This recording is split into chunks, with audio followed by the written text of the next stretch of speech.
ठीक है, रिकॉर्डिंग का मैसेज कर स्क्रीनशॉट।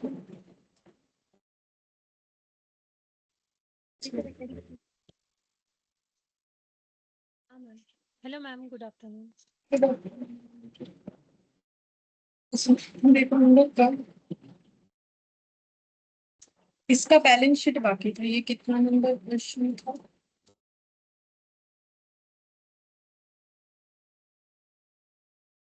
इसका बैलेंस शीट तो बहुत सब कॉम्पिटेंट है। 11 क्वेश्चन नंबर 11 का बैलेंस शीट बाकी था क्वेश्चन।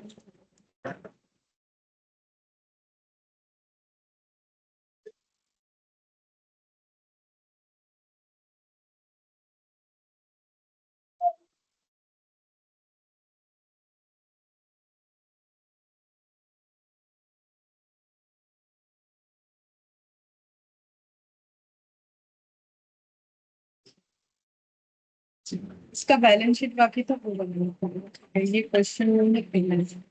तो ये बैलेंस शीट फॉर्मेट में नहीं है, तो हम लोग को फॉर्मेट पूरा जैसे होता है वो ये खुद से याद करके बनाना है। नॉर्मली हम बोलते हैं कि बैलेंस शीट दिया हुआ होता है तो उससे आसानी से हम लोग कर सकते हैं, बट इसमें दिया हुआ नहीं है तो हमें खुद से बनाना है। ठीक है,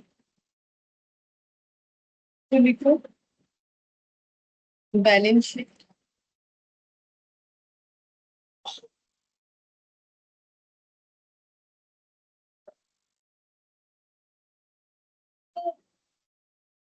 balance sheet of Z limited as on 31 March 2087।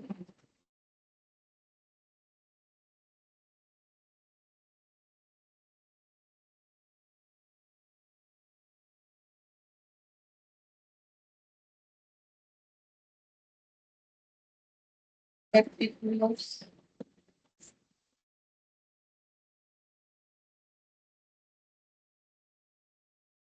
notes number amount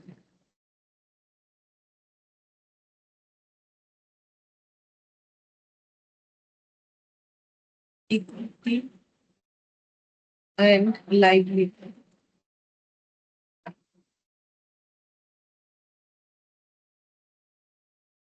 Shareholders fund, share capital, reserve surplus, reserve surplus, loan है तो non-current liability, long term borrowing, loan को long term borrowing के अंडर लिखा जाता है। अच्छा, current liabilities और TP.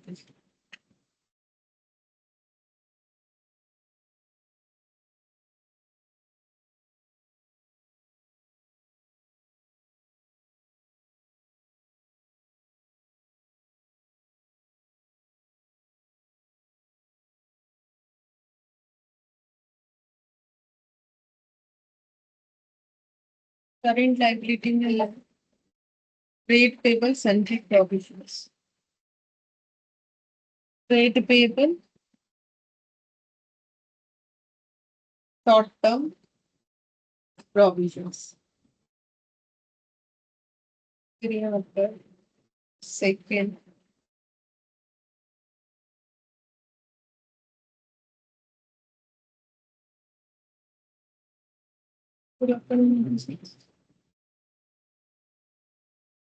Good afternoon ma'am. Non current asset,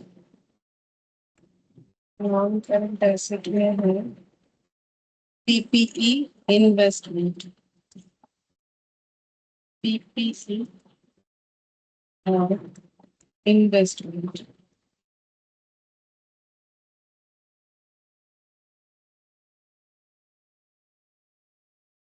current asset इसमें है कैश एंड कैश इक्विवेलेंट और अदर करंट एसेट्स। अच्छा, सबसे पहले नोट नंबर 1 शेयर कैपिटल यहाँ बनाते हैं।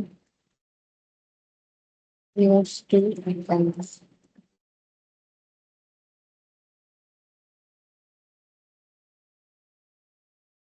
share capital authorized, subscribe,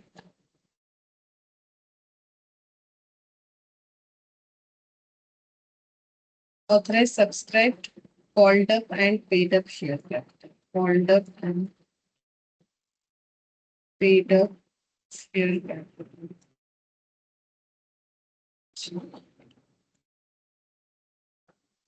तो इक्विटी शेयर 10 ईच वाला इतना था और प्रेफरेंस शेयर भी था, तो प्रेफरेंस शेयर तो पूरा रिडीम हो गया था, तो जो भी लिखना इक्विटी शेयर का ही लिखना है। कितना सारा इक्विटी शेयर बचेगा एक बार देखना पड़ेगा, मुझे भी याद नहीं है। यहाँ पर देख लेते हैं, नंबर ऑफ इक्विटी शेयर कितना बाईबैक हुआ उतना माइनस हो जाएगा।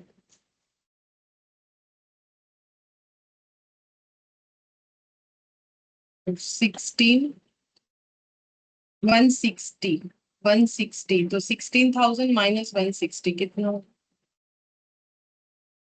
नहीं 16,000 नहीं होगा, 160 हम नंबर ले रहे हैं तो यहाँ पे नंबर ही कंसिडर करना पड़ेगा। तो ये हो जाएगा 160, ये डिवाइडेड बाय 10, तो नंबर ऑफ शेयर्स 1600 माइनस 160, तो 1440 लाख। ठीक है, इतने सारे शेयर्स हो जाएंगे।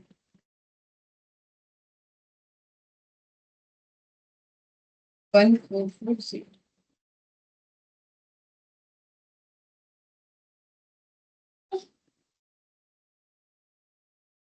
1440 lakh equity share of rupees 10 each fully paid up। अच्छा कितना हो जाएगा? 1440 इंटू 10, तो 14400 ये हो जाएगा वैल्यू। और प्रेफरेंस शेयर रीडिंग हो गया था ओवरऑल पूरा ही, तो फिर कुछ नहीं होगा। रिजर्व सरप्लस तो सबसे पहले है CRR, तो CRR तो यहाँ पर लिखेंगे रिजर्व एंड सरप्लस। तो रिजर्व सरप्लस है CRR में ऑलरेडी है 2000, अब इसमें ट्रांसफर हुआ होगा। Add transfer due to buyback, देखते हैं कितना CRR क्रिएट हुआ था। तो CRR क्रिएट हुआ था 1600, और एक बार भी क्रिएट हुआ था 5000। हाँ, प्रेफरेंस शेयर के लिए भी फिर दोनों ही लिखते थे। ड्यू टू बाईबैक 1600 और transfer due to redemption of preference shares 5000। तो टोटल ये हो जाएगा 8600। अच्छा, CRR के बाद सिक्योरिटीज प्रीमियम 1600, तो सिक्योरिटीज प्रीमियम था 1600, इसमें से शायद सारा का सारा यूज कर लिया था हमने, मुझे जितना याद आ रहा है। हाँ, प्रीमियम ऑन बाईबैक में राइट ऑफ कर दिया है 16। Adjustment for premium on buyback 1600, तो ये 0 हो जाएगा सिक्योरिटीज प्रीमियम। फिर इसके बाद है जनरल रिजर्व 12,000, लिखेंगे जनरल रिजर्व 12,000। इसमें जनरल रिजर्व यहाँ से यूज हुआ है, तो ये वाला। हाँ, यहाँ पर जनरल रिजर्व में माइनस होगा पहले 5000 CRR क्रिएट के लिए, 5000 5000 5000 और 1600, 6600 माइनस हो जाएगा जनरल रिजर्व से। यहाँ पर लिस्ट कर देंगे यूटिलाइज फॉर क्रिएटिंग CRR 6600, तो कितना आ जाएगा? 5400। 5000।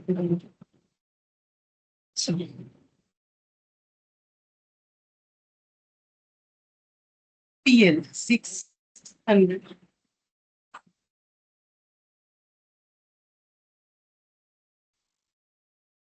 PL 600।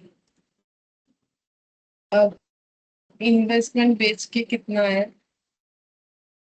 इन्वेस्टमेंट बेचा था, इन्वेस्टमेंट 300 प्रॉफिट है और एक लॉस, लॉस नहीं है 500 प्रीमियम। का रिटर्न ऑफ प्रीमियम, तो यहाँ पर ऐड कर देंगे profit on sale of investment 300, less कर देंगे adjustment for premium on redemption of preference share, short में लिख दिए 500, तो 600 से 500 गया 100, 300, 400, बस और कुछ तो नहीं है, बस ये ऐड हो जाएगा 8,600 plus 400, 9,000, 9,000, 14,400, 14,000।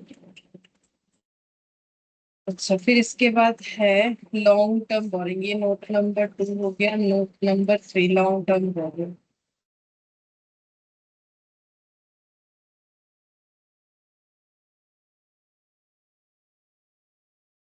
Long term borrowing 9% debenture 10,000 as it is रहेगा। और क्या लिखा, सिक्योर्ड था, सिक्योर्ड, ये डिवेंचर सिक्योर्ड डिवेंचर है, ठीक है, तो वो डिटेल्स लिख देंगे अगर कुछ अवेलेबल होता है। 9% 10,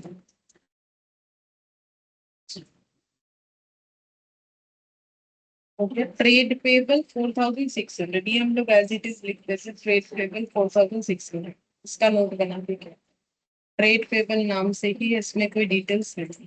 हाँ, शॉर्ट टर्म प्रोविजन का चाहे तो बना सकते, सन्ड्री प्रोविजन बोल के 2,000।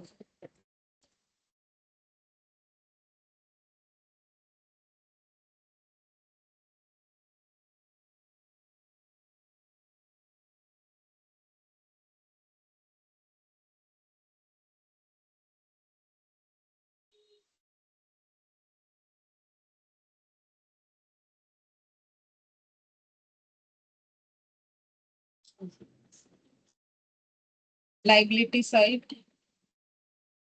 कंप्लीट, इधर आ जाएगा 2,000, इधर आ गया 10,000 और 14,000, 14,000,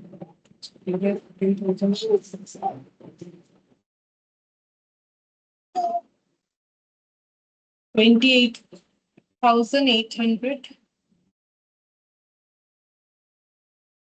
plus 16,000, 45,000,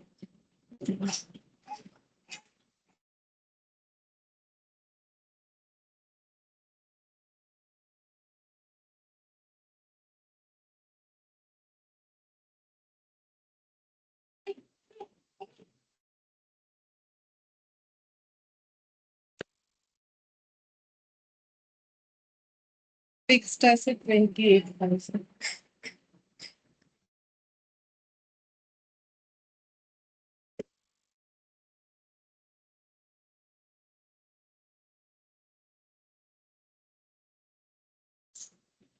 PP fixed asset 28,000, investment 4,700,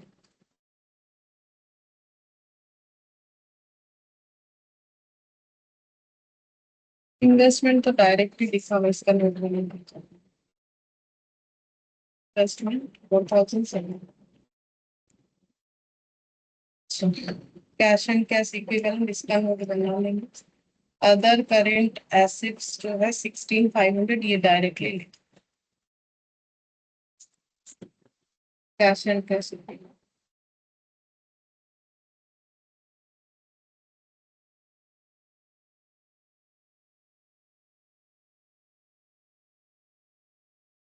equivalent.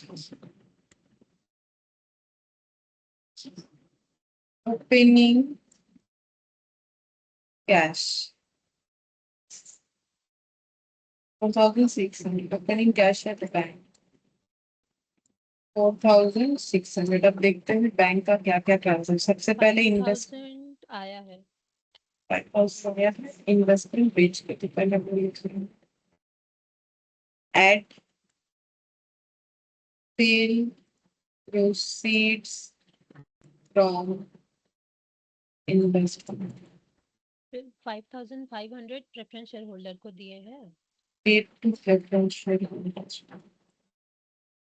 5,000 फिर पेड इक्विटी शेयर होल्डर 3200। 3,200।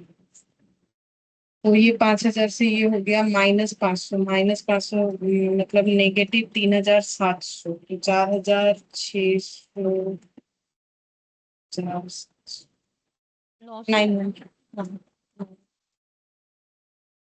इसका करना पड़ेगा टोटल 900 प्लस 28,000 प्लस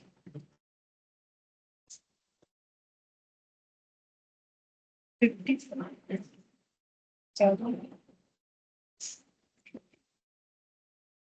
पीपी 28,900। ये बात ओ इन्वेस्टमेंट तो बिक गया था, ये इससे भी ज्यादा तो लिखना नहीं था, तब मैच हो जाएगा। हाँ 45 गलती से इन्वेस्टमेंट हो गया है ये 45,000 बन गया बैलेंस शीट। अब हम लोग इलास्ट्रेशन 4 करेंगे जिसमें ईशॉप जो है वो पॉइंट दिया हुआ है, वो पॉइंट जितना हमें इस क्वेश्चन के लिए चाहिए उतना करके जो है हम लोग बैलेंस शीट बना लेंगे। उसके बाद जो मैंने एक बोला था कि एक इक्वेशन के थ्रू से डेब्ट इक्विटी रेशियो वाला पॉइंट समझाएंगे वो बता। अच्छा इलास्ट्रेशन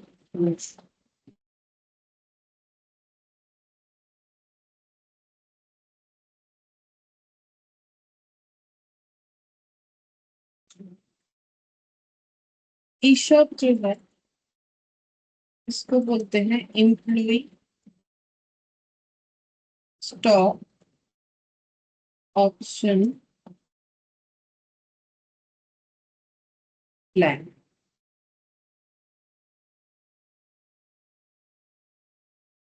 देखो एम्प्लॉय को हम लोग नॉर्मली काम पे कोई भी ऑर्गेनाइजेशन रखेगा तो उसे सैलरी तो देगा ही देगा, ठीक है, क्योंकि सैलरी तो देना ही पड़ेगा, कोई ऐसी थोड़ी ना काम करेगा, किसी चीज के बदले ही तो कुछ मिलता है, ठीक है।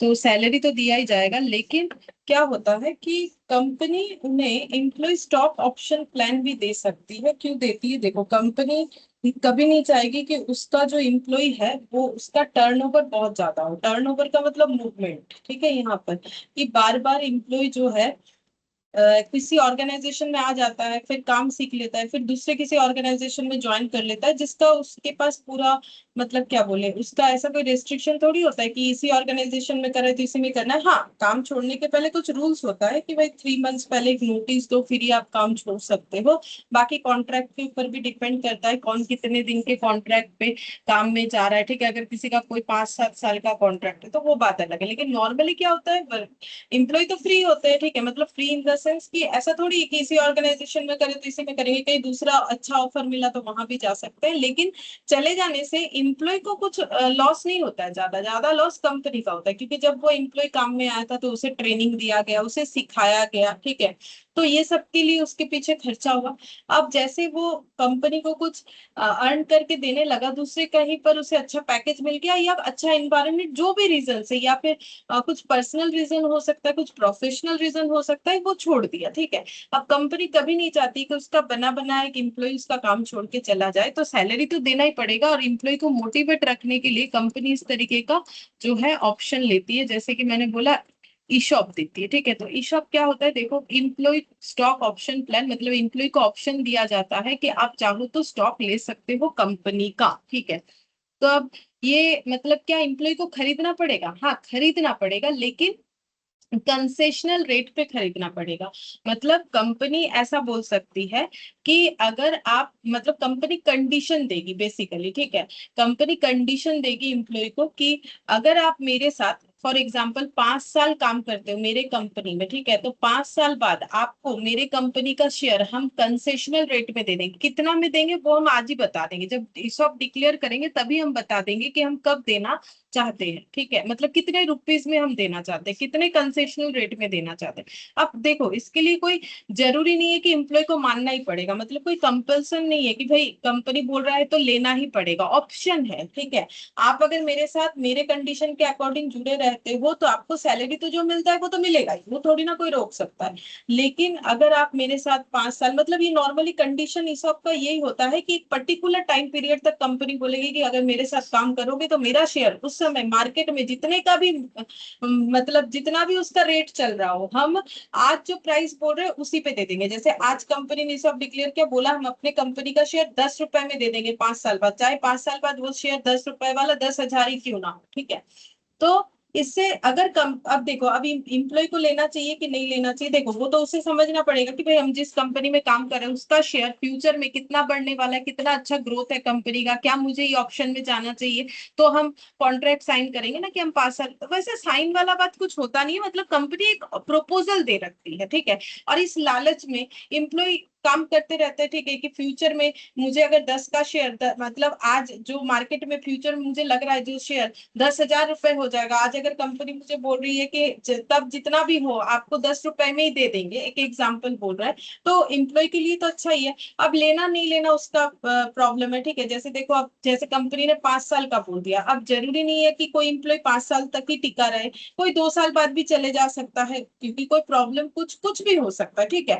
तो उसको फिर ऑप्शन एक्सरसाइज करने को नहीं मिलेगा अगर ऐसा हुआ कि बीच में ही उसे काम छोड़ के जाना पड़ा। अब चाहे वो मतलब वो उसका मन नहीं था फिर भी जाना पड़ा, या फिर उसका मन नहीं था वहां और आगे काम करने का तो वो चला गया, ठीक है, चला जाएगा तो फिर उसे वो ऑप्शन नहीं मिलेगा, जो रह जाएंगे उसे कंपनी वो ऑप्शन देगी। तो क्या कंपनी का इसमें लॉस नहीं होता है? बिल्कुल लॉस होता है। अगर कंपनी का शेयर मार्केट में बहुत महंगा चल रहा है, बट कंपनी ने क्योंकि प्रॉमिस कर दिया था ईशॉप डिक्लेयर करने के टाइम पे कि हम इतने में ही दे देंगे, तो कंपनी का लॉस है, लेकिन कंपनी ये लॉस बेयर कर लेगी। कंपनी बोल रही है बार बार इंप्लॉय चले जाना मेरे लिए बहुत बड़ा लॉस है, वो हम बेयर नहीं कर सकते। तो मोटिवेट करने के लिए शेयर बेस्ड कुछ पेमेंट कंपनी करती है, जिसमें से ईशॉप एक है, ठीक है। तो ईशॉप क्या है? ईशॉप बेसिकली एक तरीके का शेयर बेस्ड पेमेंट है, शेयर बेस्ड पेमेंट, ठीक है। सेक्शन 62 कंपनीज एक्ट 2013 में इसके बारे में बोला गया है। नॉर्मली 3 शेयर बेस्ड पेमेंट होता है, बट यहाँ पर मेरे लिए जो जरूरी है हम वही बता रहे। Equity settled share based payment transaction, example के तौर पे इशू, ठीक है। बाकी और भी तीन, मेनली 3 होता है, ठीक है, लेकिन हम उतना अभी नहीं बताएंगे क्योंकि मुझे बस ये इलास्ट्रेशन 4 करवाने के लिए जितना बताना है उतना ही बता रहे हैं, ठीक है।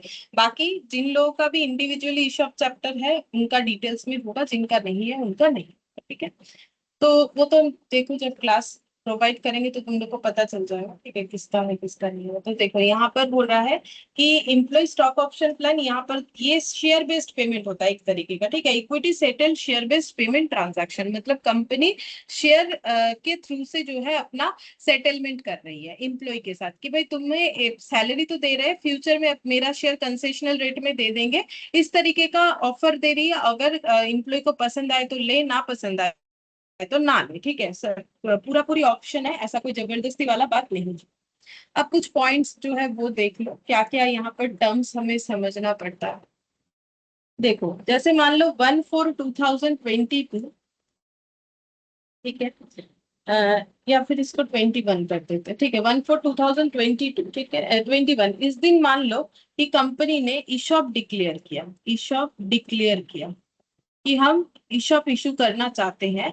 इस डेट को बोला जाता है ग्रांट डेट, ठीक है, इस डेट को बोला जाता है ग्रांट डेट। हर एक चीज का अलग अलग नाम है, तो वो थोड़ा सा दिमाग में रखो, इस चीज को बोला जाता है ग्रांट। अब मान लो कंपनी बोल रही है मेरा शेयर का फेस वैल्यू कितना है, 10 रुपीज, ठीक है, और इसका मार्केट प्राइस अभी चल रहा है 120 रुपीज, ठीक है। और कंपनी बोल रही है ये शेयर जब, मतलब कितने दिन का कॉन्ट्रैक्ट होगा, मान लो कि 3 साल का कॉन्ट्रैक्ट है, ठीक है, मतलब 3 साल किसी भी इम्प्लॉय को काम करना है, 31 मार्च 2020 टू 31 मार्च 2023। और 31 मार्च 2020। तो अगर कोई एम्प्लॉय 1 ईयर 2 ईयर 3 ईयर्स तक काम करेगा तो कंपनी बोल रही है कि मेरे साथ अगर जुड़ा हुआ रहेगा तो 3rd ईयर के एंड में मेरा आज जो शेयर 120 चल रहा है वो शेयर हम आप लोगों को कितने में दे देंगे। मान लो कंपनी ने बोला हम 45 में दे देंगे। 3 साल बाद भी एक एक शेयर 45 रुपीज का मिल जाएगा। ठीक है। अब यहाँ पर ये जो 120 है ये फ्यूचर में और भी बढ़ेगा, तो इम्प्लॉय की तरफ से देखा जाए तो बेनिफिट होगा अगर बढ़ता है। अगर तुम लोग ऐसे सोच रहे हो कि मान लो कंपनी का खराब परफॉर्मेंस हो गया और शेयर का प्राइस जो कंपनी ऑफर प्राइस दे रखी है उससे भी कम चला गया मार्केट में, तो मत लो। ठीक है, तो मत लो। मतलब क्यों लोगे फिर? इतना तो समझदारी होना चाहिए कि कंपनी ने तब बोला था, अच्छा चल रहा था कंपनी, अब बाई चांस कुछ भी हो सकता है। अगर ऐसा कुछ सिचुएशन हो गया कि कंपनी के ऑफर प्राइस से भी मार्केट प्राइस कम पे जा रहा है तो नहीं लेंगे। ठीक है, तो फिर कोई ई शॉप में जाएगा ही क्यों? ई शॉप वाला कंसेप्ट कोई लेगा ही नहीं। ठीक है, तब उस केस में नहीं लेगा। तो नॉर्मली अच्छा कंपनी जो है वो इस तरीके का ऑफर करती है जिसको कॉन्फिडेंस होता है कि हाँ भाई मेरा शेयर का प्राइस बढ़ेगा। ठीक है, तो ऑफर प्राइस इतना हो गया। अब अगर मुझे कोई बोले कि सिक्योरिटीज प्रीमियम कितना है इस शेयर का, तो फिर सिक्योरिटीज प्रीमियम कैसे निकालते हैं? नॉर्मली हम लोग सिक्योरिटीज प्रीमियम निकालते हैं issue price minus face value के साथ। ठीक है, बट यहाँ पर कैसे निकलेगा? यहाँ पर हमेशा निकलता है market price minus face value के साथ, क्योंकि यहाँ पर इशू प्राइस हमें नहीं दिया होता है क्वेश्चन में नॉर्मली कि इतने प्राइस पे इशू हुआ था। ठीक है, तो फिर जो शेयर ऑलरेडी इशूड है जिसका मार्केट प्राइस 120 है, फेस वैल्यू 10 है, तो उसका सिक्योरिटीज प्रीमियम कैसे निकाला जाएगा? यहाँ पर market price minus face value करके, यानी 120 माइनस 10 यानी कि 110, ये हो गया सिक्योरिटीज प्रीमियम। और जो कंसेशनल रेट कंपनी के लिए हो रहा है, कंसेशनल रेट पे लॉस कितना हो रहा है? कंसेशनल रेट कितना कम पे कंपनी दे रही है, तो वो आज के साथ ही वो कंपेयर करेगी। कंपनी बोलेगी मेरा जो शेयर आज 120 रुपए का चल रहा है वो हम देने वाले हैं, ऑफर प्राइस मेरा जो है 45, तो 120 वाला हम 45 में देने का प्रॉमिस कर चुके हैं आज ही। तो मेरा जो मतलब कंसेशन जा रहा है वो कितना जा रहा है? वो हो रहा है मेरा आज के डेट के हिसाब से 75। तो ये कंपनी का लॉस होता है कि 75। तो ये लॉस अब जो है वो कंपनी रिकॉर्ड करना धीरे धीरे स्टार्ट कर देगी। मतलब जब डिक्लेयर करिए तभी उसे दिख रहा है कि भाई 75 का लॉस है, तो ये लॉस कंपनी जो है रिकॉर्ड करना स्टार्ट करेगी। ठीक है, और ये अब मिलेगा तो मतलब बाद में लाइक 2024 में देगा 45 रुपीज पे, है ना? हाँ और अभी से वो ये मतलब, पर बाद में वो शेयर का प्राइस तो फ्लक्चुएट भी कर सकता है, उस टाइम पे तो ऊपर नीचे कुछ भी हो सकता है। नहीं, लेकिन लॉस क्या क्या होता है? प्रूडेंस नेचर अकाउंट्स का जो बोलता हाँ है हाँ कि हाँ। अगर फ्यूचर में कोई होने वाला लॉस है तो हाँ, उसे आज ही बुक अभी करो। कर। तो वैसे तो फ्लक्चुएशन लॉस तो रोज होगा क्योंकि शेयर मार्केट तो रोज अप एंड डाउन होते ही रहता है, तो वैसे तो 2-2 सेकंड में लॉस चेंज होगा, तो वैसा नहीं बुक करना है हमें। जब ग्रांट डेट पे जो लॉस दिखेगा बस वही बुक करना होता है। अच्छा, और फ्यूचर डेट पे भी फिर कुछ एडजस्टमेंट होता है क्या? नहीं, ठीक है मैम। तो देखो कितने सारे जो है स्टॉक ऑप्शन कैसे कंपनी बोलती है, जैसे मान लो कंपनी का 1000 एम्प्लॉय है। ठीक है, और नंबर ऑफ ऑप्शन पर इम्प्लॉय, मतलब कंपनी ने बोला है कि एक एक इम्प्लॉय को कितने सारे इशॉप दिए जाएंगे, 100 करके दिए जाएंगे, ऐसे बोला। मतलब एक इम्प्लॉय को 100 जो है इशॉप मिल जाएगा। ठीक है, ऐसे कंपनी का अगर 1000 एम्प्लॉय है तो 1000 × 100, तो कंपनी को कितना इशॉप इशू करना पड़ेगा? अगर सब कोई ऑप्शन ले लेता है, वो तो पता तब चलेगा जब ईयर एंड मतलब 3rd ईयर एंड होगा, क्योंकि बीच में हो सकता है कोई छोड़ के चला गया। ठीक है, तो फिर ये हो जाएगा 1000 × 100, ये आ जा रहा है हम लोग का, इतना भी आ रहा है 1 लाख, ऐसा कुछ आ रहा होगा, 3250, हाँ 1 लाख। तो टोटल 1 लाख ईशॉप कंपनी को इशू करना पड़ेगा, इसका मतलब तो इस तरीके से दिया हुआ है। ठीक है, अच्छा अब यहाँ पर ये जो टाइम पीरियड है यहाँ से लेके यहाँ तक का, ठीक है, इसको बोलते हैं वेस्टिंग पीरियड। जो 3 साल काम करने पे ही एम्प्लॉय को मिल सकता है उसको बोलते हैं वेस्टिंग पीरियड, यानी पीरियड ऑफ परफॉर्मेंस।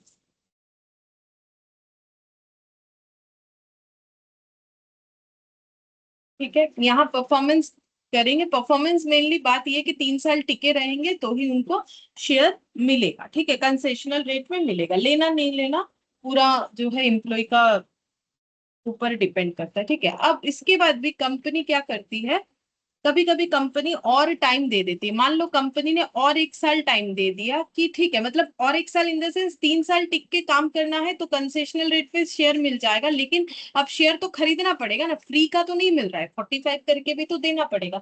अगर किसी के पास पैसा नहीं है तो कंपनी ऐसा करती है कि एक्स्ट्रा और कुछ टाइम दे देती है पैसा पे करने के लिए, ठीक है। तो जैसे मैंने यहाँ एग्जांपल दिया कि 1 ईयर कंपनी ने और एक्स्ट्रा दे दिया, इसको बोलते हैं एक्सरसाइज पीरियड। इसको बोलते हैं एक्सरसाइज पीरियड। इस पीरियड के अंदर पेमेंट करके अपना शेयर खरीद लेना है। अगर इसके बाद टाइम नहीं मिलेगा, मतलब 31 मार्च 2025 के अंदर खरीद लेना है। अगर नहीं खरीद पाते हो तो और कंसेशनल रेट पे मिलने वाला नहीं है, ठीक है। तो ये जो एक्स्ट्रा टाइम दिया जाता है इसे एक्सरसाइज पीरियड बोला जाता है। अच्छा, अब देखो यहाँ पर कि अगर हमें इसका जर्नल एंट्री नॉर्मली जो होता है वो हम बताते क्या है। तो सबसे पहला बात है कि ये पूरा जो प्रोसेस है ये करने के लिए कंपनी का एक्सपेंस होता है। जैसे सैलरी देने से कंपनी का एक्सपेंस होता है, वैसे इम्प्लॉय के ऊपर खर्चा करना पड़ रहा है ताकि इम्प्लॉय हमारे साथ रहे, तो ये भी हमारे लिए एक्सपेंस हो गया। तो टोटल एक्सपेंस कितना हो जाएगा जो फ्यूचर में होने वाला है? टोटल एक्सपेंस हो जाएगा 1000 इम्प्लॉय, एक एक इम्प्लॉय को 100 करके शेयर्स मिलेगा, तो टोटल नंबर ऑफ ऑप्शन ये हो गया। Total number of option company को टोटल 1 लाख शेयर्स ऑप्शन के तौर पे देना पड़ेगा, ठीक है। और एक एक शेयर पे लॉस कितने का है? 75 का है, ठीक है। तो टोटल कितना लॉस हो जाएगा, लॉस या एक्सपेंस जो भी बोलो, टोटल हो जाएगा हम लोग का 75 लाख, ठीक है। टोटल एक्सपेंस हो गया 75 लाख। अब ये लॉस कितने समय का है, 1 साल का या 3 साल?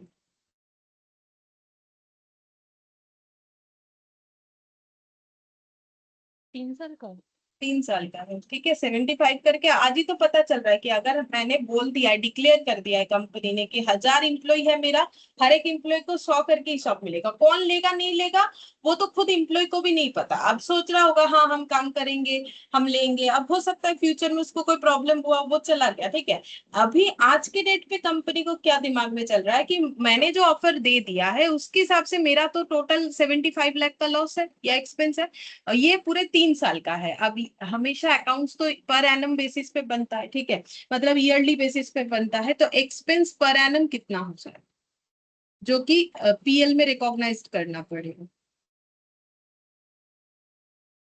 डिवाइडेड बाय 3 इयर्स, तो ये कितना हो ट्वेंटी जाएगा? फाइव लाख अच्छा, 25 लाख करके हर साल का लॉस रिकॉग्नाइज करना पड़ेगा। अभी तक ये लॉस ऑकर्ड नहीं हुआ है बट होगा फ्यूचर में, जिसको हमें आज ही रिकॉर्ड करना है because of the prudence nature accounts का। अच्छा, अब सबसे पहला एंट्री हो जाएगा 1421 को, ठीक है। क्या एंट्री होगा? सबसे पहले हम लोग लॉस बुक करेंगे, तो इस लॉस का नाम क्या है? इम्प्लॉय कंपेंसेशन एक्सपेंस, ठीक है। इसको नाम दिया गया है इम्प्लॉय। इम्प्लॉय को कंपेंसेशन दे रहे ईशॉप के तौर पे, तो उसके लिए हमारा लॉस या एक्सपेंस हो रहा है। Employee compensation expense account debit to employee stock option outstanding. Outstanding ये हो गया 25 लाख, ठीक है। अब ये आउटस्टैंडिंग क्यों लिखा जाता है? ये चीज हम लोग जब डिवेंचर पढ़ते हैं तब भी कर किया हुआ है इस तरह। ये कंसेप्ट, ये सेम ये चीज नहीं, ये कंसेप्ट, ठीक है, प्रूडेंस नेचर वाला। और फ्यूचर में होने वाले लॉस को आज, जैसे कि डिवेंचर को अगर हम लोग बोलते हैं कि हम लोग प्रीमियम में रिडीम करेंगे तो फ्यूचर में होने वाले लॉस को आज ही बुक करना पड़ता है। तो उस केस में इशू डेट पे 2 एंट्री होता है। जिन्होंने कुछ दिन पहले ही डिवेंचर मैंने जिनका है करवाया है तो शायद मेरा बात याद आ रहा है, या फिर नहीं आ रहा है तो देखना पड़ेगा, जरूर देखना चाहिए, ठीक है। और यहाँ भी सेम वही कंसेप्ट है कि मेरा एम्प्लॉय कंपेंसेशन एक्सपेंसेस है 25 लाख जो हम पीएल में दिखाना चाहते हैं, बट ये खर्चा जो है मेरा फ्यूचर में होने वाला है, अभी नहीं। तो इसीलिए इसको हम लाइबिलिटी के तौर पे रिकॉर्ड करते हैं, इसीलिए नाम दिया गया एम्प्लॉय स्टॉक ऑप्शन आउटस्टैंडिंग, ठीक है। तो आउटस्टैंडिंग, तो ये देखो क्रेडिट हो रखा है तो ये लाइबिलिटी है। फिर इस साल के एंड में ये खर्चा मुझे कहाँ दिखाना पड़ेगा? पीएल में चार्ज कर देना पड़ेगा, क्योंकि हर एक खर्चा पीएल में चार्ज होता है। तो इस साल कितना राइट ऑफ होगा? जितना मैंने रिकॉग्नाइज किया है। तो PL account debit to employee compensation 25, ठीक है। अच्छा, अब इसी तरीके से 3 साल सेम एंट्री होगा, 31 मार्च 23 एंड 31 मार्च 24 सेम एंट्री होगा।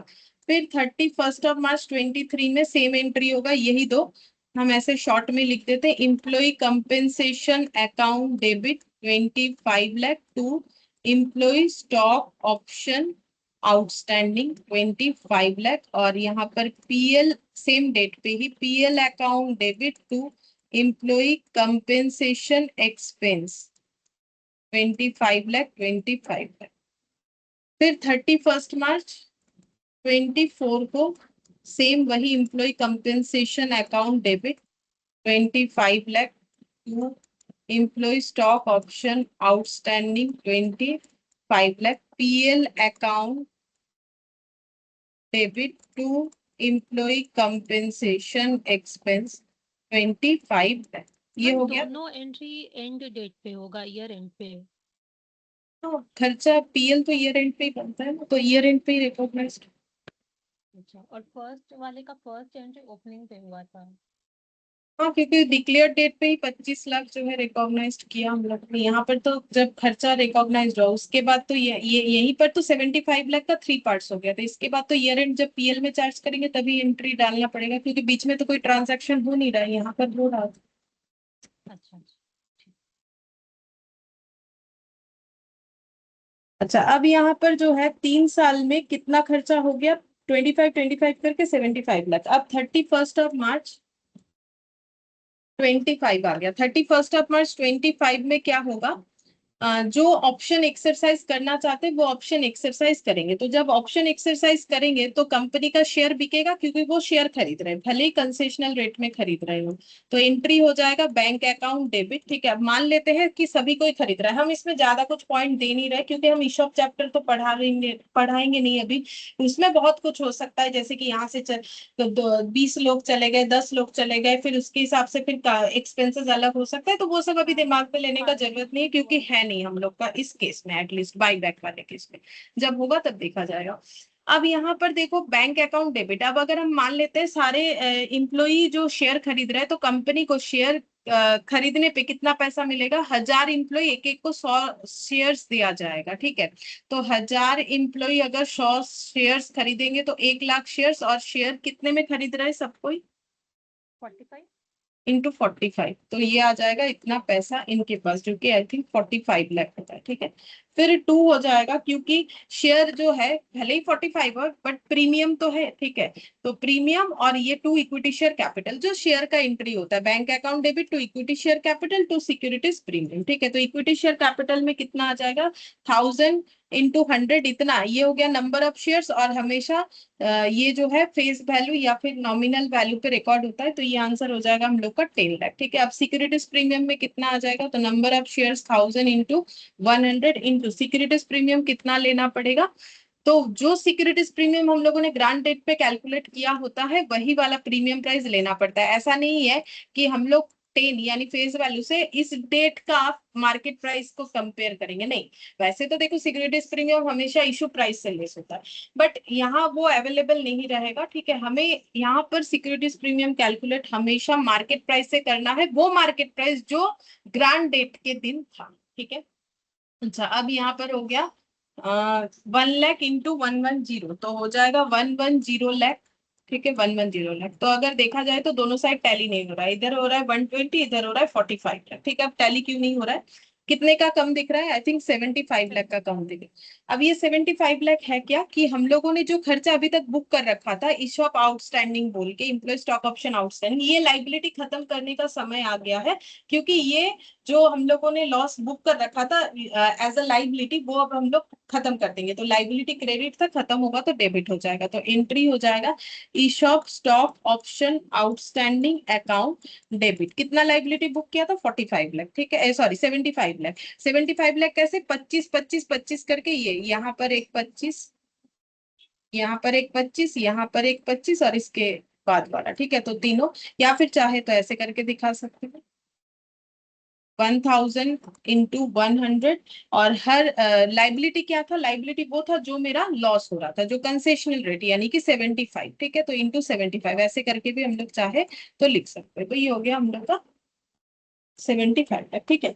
अब मान लो ऐसा हुआ कि 31 मार्च 2000, ये एक हो गया सिंपल केस। एक केस हम बता देते हैं, ठीक है। मान लो 31 मार्च 2024 को 700 एम्प्लॉय ने ऑप्शन एक्सरसाइज किया, 700 ने, यहाँ पर नहीं लिखते, नीचे लिख देते हैं। मान लो हम ये केस बता रहे, जैसे कि ये वाला किया कि 1000 का 1000 ही एम्प्लॉय ने ले लिया। लेकिन अगर ऐसा होता कि ईयर एंड 31 मार्च 2024 पे अगर 700 एम्प्लॉय एक्सरसाइज करता ऑप्शन, तो फिर क्या एंट्री होता? तो देखो, अगर 31 मार्च 2024 पे हमें ये पता चलता तो बाकी एंट्रियों में कोई फर्क नहीं होने वाला, ठीक है। यहाँ पर आके पता चला कि सबने नहीं लिया, 700 लोगों ने लिया, तो फिर अगर एंट्री में कुछ चेंजेस आने वाला ही है तो कौन से एंट्री में आएगा? ये बैंक अकाउंट डेबिट, ये जो लास्ट एंट्री हुआ इस पे चेंजेस आएगा, ठीक है। तो इस पे क्या चेंजेस आएगा, तो हम लोग अलग है, ठीक है। Bank account debit to equity share capital to securities premium, ठीक है। तो अभी यहाँ पर एंट्री कैसे हो जाएगा? 700 एम्प्लॉय ने लिया है, एक एक एम्प्लॉय को 100 करके शेयर्स मिलेगा और शेयर्स का वैल्यू है 45 करके, तो ये कितना आएगा वो देखना पड़ेगा। फिर 700 एम्प्लॉय, एक एक को 100 करके शेयर्स मिलेगा इंटू 10। फिर 700 एम्प्लॉय, एक एक को 100 करके मिलेगा इंटू सिक्योरिटीज प्रीमियम 110। तो ये कितना आएगा, ये कितना आएगा, ये कितना आएगा? ये हो जाएगा 7 लाख। 7 लाख और 1 2 3 4 5, और ये 1 2 3 4 5, 77 लाख। अच्छा, ये हो जाएगा 7 × 45, 315।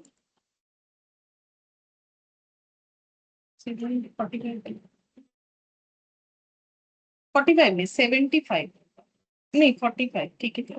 7 × 45, 315, ठीक है। 315, और यहाँ पर है 2 तो 4 0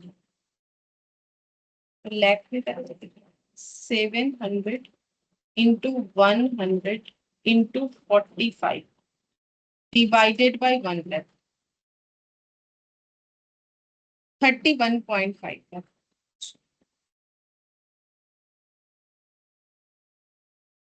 31.5 लाख हो जाएगा, और ये हो गया 7 लाख, और ये हो जाएगा 77 लाख, ठीक है। अच्छा, अब यहाँ पर हम लोग कितना लॉस को जो है रिवर्स करेंगे? जितना हमारा लॉस रिवर्स हो सकता है। तो कितना लॉस रिवर्स होगा? जितना हम लोग शेयर इशू कर रहे हैं उतना ही लॉस रिवर्स होगा।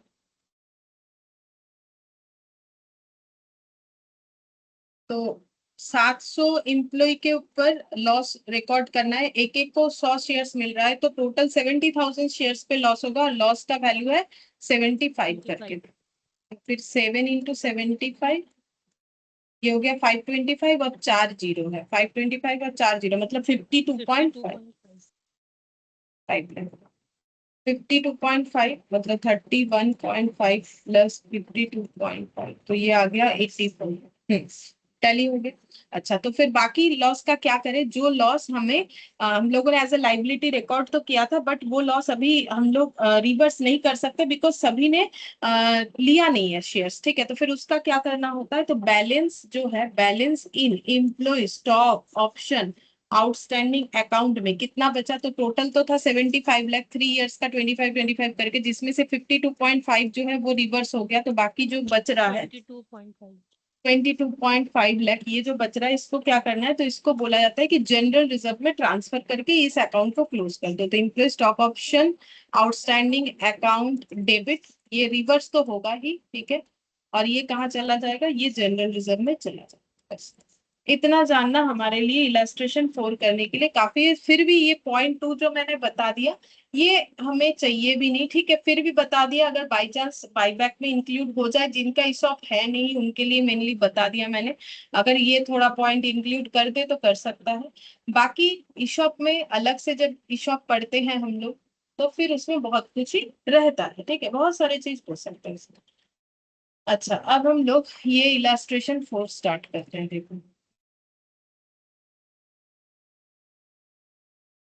illustration।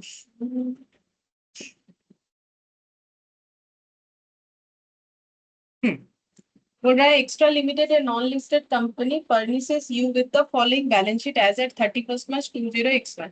Share capital, reserve surplus, long term borrowing, trade payable, PP, non current investment, cash and cash equivalent, share capital में ऑथराइज्ड, इशूड एंड सब्सक्राइब। अच्छा, रिडीमेबल प्रेफरेंशियल रिजर्व सरप्लस में capital reserve, revenue reserve, securities premium, long term borrowing. ठीक है। अच्छा, हमें बोला है journal entry और बैलेंस शीट बनाने के लिए।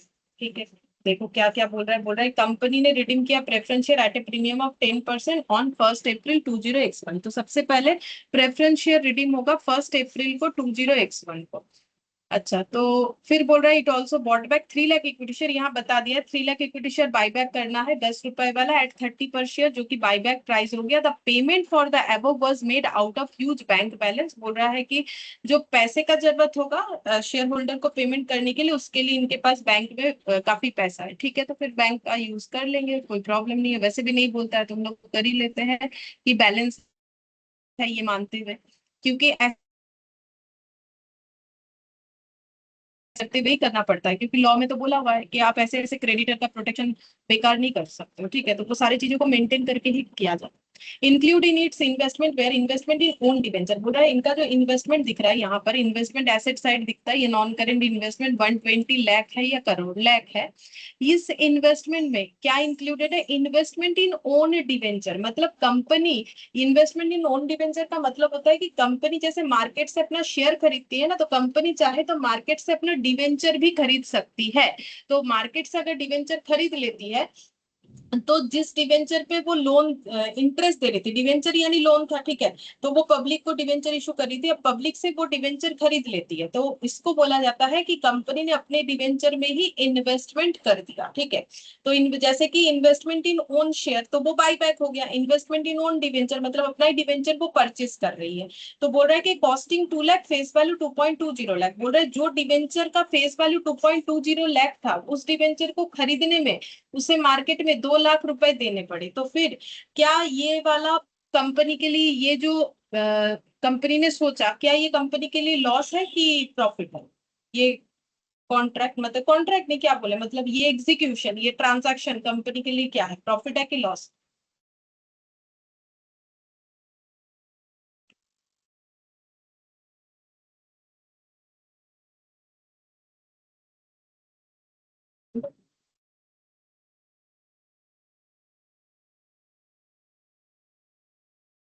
फेस वैल्यू का मतलब क्या होता है? जो बुक्स ऑफ अकाउंट्स में दिख रहा है 2.20 लाख, मतलब कंपनी को पता है कि जो हम डिवेंचर खरीदने जा रहे हैं उसका फेस वैल्यू है 2.20 लाख।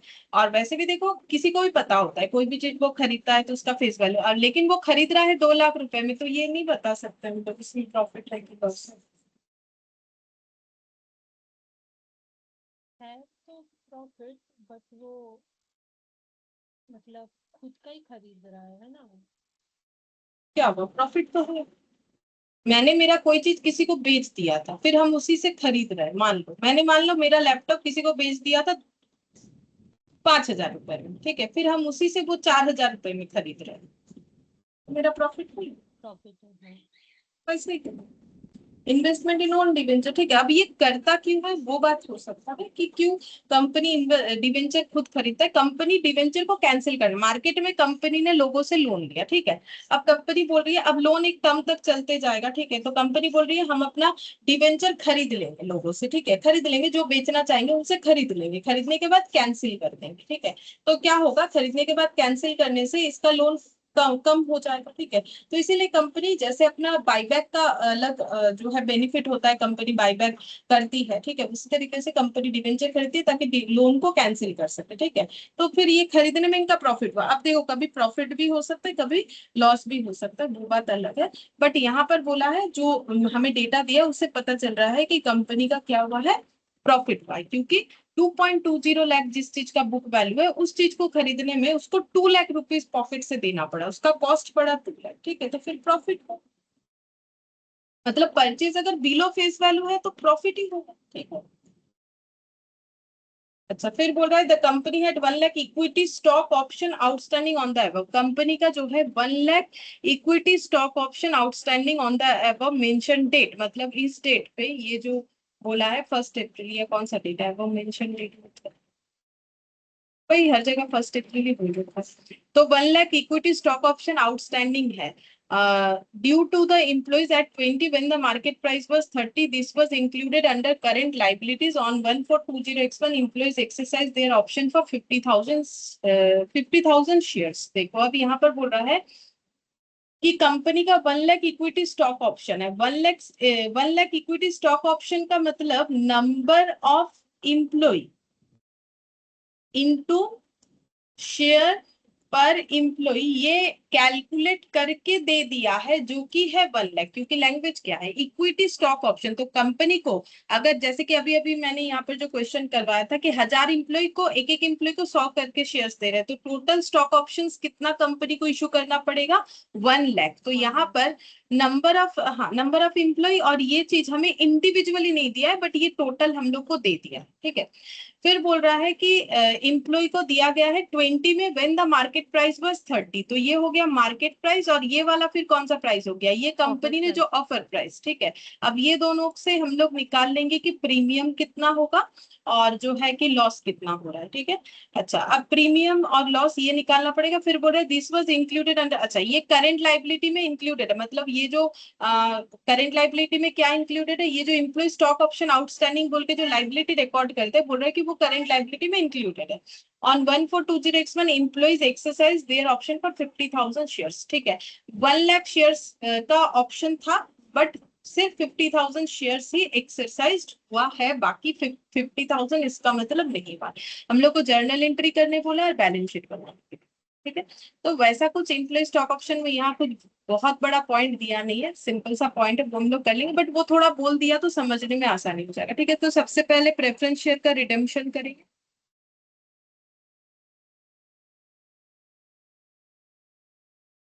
एक बार खत्म